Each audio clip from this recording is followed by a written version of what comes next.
Now, you've been on Twitch since, like you said, since Justin.tv days, right?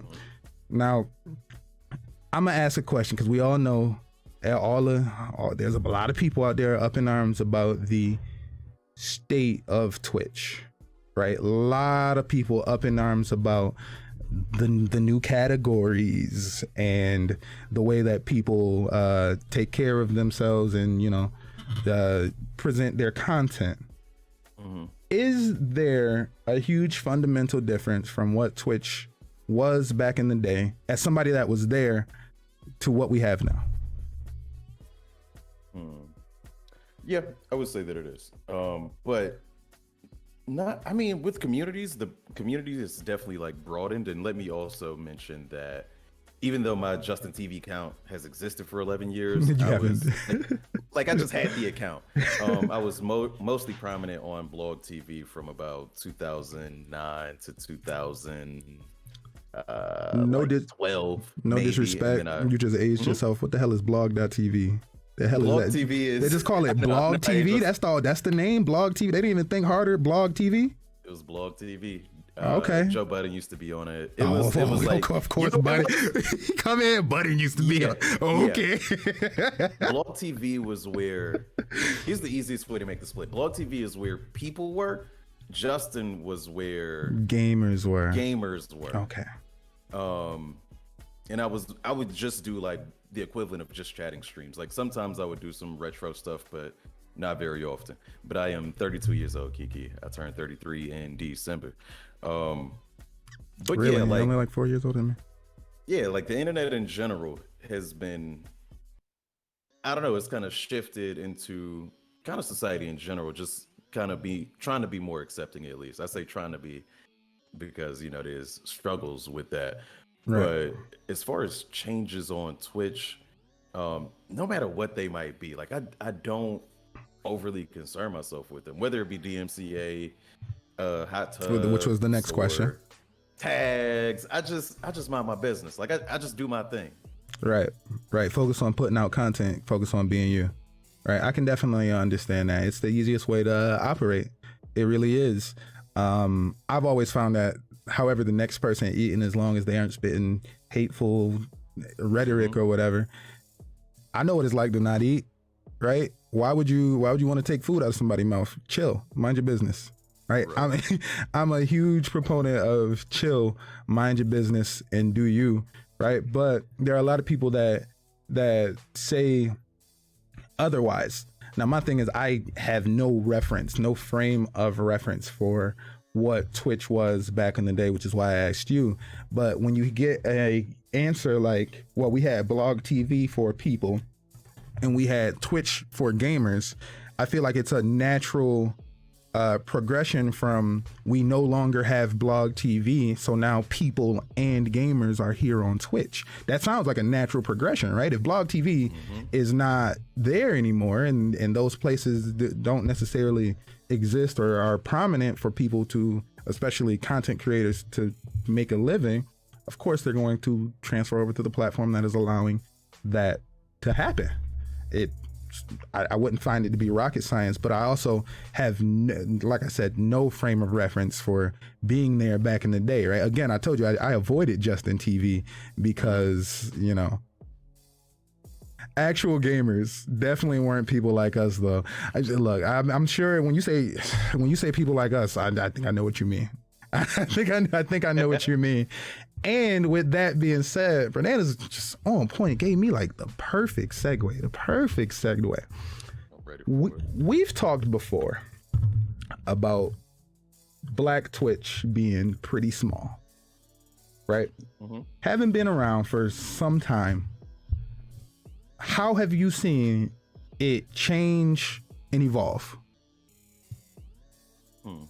Because as Fernanda says, it seemed as though it's not necessarily it hasn't always been the most welcoming space, right? So, Twitch what you or think? Black Twitch?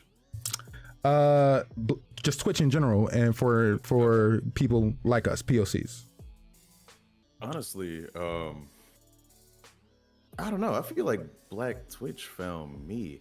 I like that. I'm trying to think. Like, I was in my corner doing my thing with mainly the foundation of like dead end gaming viewers when I came back to Twitch. And I didn't even write questions about that. We're gonna have to talk about that, but go ahead.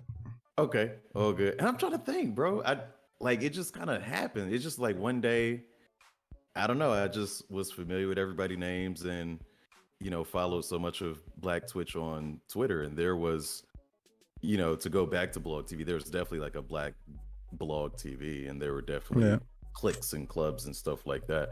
But again, the cool thing about Twitch versus that is just like there's so much more variety in the type. Did you say BBT? I'm sorry. There you go. The type of Black person that's a part of Black Twitch, and as great as Black Twitch is, I know I was talking about it recently, but everybody can't watch everybody, so I try to make sure I branch out like as much as possible and not stay in our small little bubble or corner of Twitch to make sure that I'm maximizing my potential, I guess. Okay, so it sounds like what you're saying is that as far as the people goes, the creators were always there, and as you came in and you met many and more of them, you realize like, oh, this is a thriving place. I have a very similar experience, right? Coming in, looking around, being like, is there a space for me? And being like, oh no, they're already a definite space, right? Now, this is talking in regards to the people, right? Now, looking around, right? What about the resources and the opportunities within the industry, right? And when I ask it in regards to like the resources and the opportunities, right? You might not be familiar with the Melanin Gamers, right? But we do have like organizations like the Melanin Gamers, Noir Network, that has just recently popped up with Mira Mira, Black Girl Gamers, a whole bunch of organizations in this manner, right? Do you feel like these orgs have uplifted voices and created more opportunities, or are I guess what's the wording in regards to this? Do you feel like these orgs have uplifted and created more opportunities, or do you feel like there are still opportunities that are being held back from these orgs and organizations? Don't fret with me, Kiki, except you're down battery. There's always going to be opportunities that are going to be held back. I think that that's just a reality. Right. They say that if you want to go fast, go alone. If you want to go far, go together. I tend to be a person to stay in my own little zone or whatever, but I do have the awareness to know that if you're part of an organization, that organization has a little bit more clout, especially if it's under a verified check mark or something like that on Twitter, that can get the attention of people in the wider industry. And again, we have a lot of companies that are trying to be inclusive for, whether it's in good faith or bad faith. The result is they're trying to be inclusive. Right. So I think that that's an easy checkpoint if they're just looking for like, hey, we need Black women. That's what we're looking for. That's the demographic we're aiming for. They could just go to Noir. Right. And just like kind of pick one from there. And I think that's a huge advantage. It's definitely a huge boon, right? Because I'm gonna be honest, until I was here and until I started looking around and being in this space, I wasn't aware that these things existed, right? I was shocked looking around to find that there were so many of these and doing it at such a successful level, because as somebody that's just gaming, just minding their business, who pays attention to the gaming news industry and pays attention to the things that's happening, the reason I thought that there were no Black people around is because you don't hear about Black people, right? In these sort of situations. So I thought that they just weren't around in these situations, right? I got here, looked around and seen that there were so many great opportunities, but it's wild to me that these voices aren't further amplified than what they are for the work that they do. And I'm sure that you've probably been, I'm not saying like you've been around for a dumb amount of time seeing the inception of a million of these things, right? But were these things around when you started? No, not at all. It was just, just people in silos just doing their thing.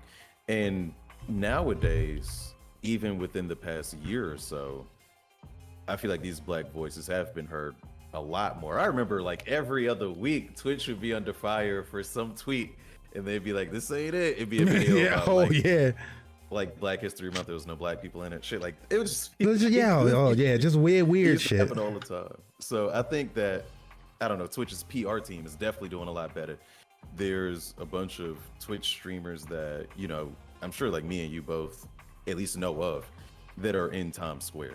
So there's a lot of leaps being made. So a whole lot of leaps. Black History Month this year was beautiful. I haven't seen anything like that on Twitch. This year was wild. I loved it. Mm-hmm. So seeing all of these jumps forward has been crazy. Banana says Twitch suffers from choosing palatable people of color. Society suffers from making palatable people of color. I think that's why I like Eric, and I try to exemplify similar things when it comes to authenticity, because right, you're not gonna tell me that I'm not palatable. I'm like what? That doesn't make sense, right? Like that doesn't make sense to me. I'm going to be me and show you the value, show you that I am palatable, right? And when you can't deny it anymore, you'll come to me, and I'm just okay, cool. Great. Yeah, you just have to not give people a choice. Yeah, exactly. Undeniable, right? Be undeniable.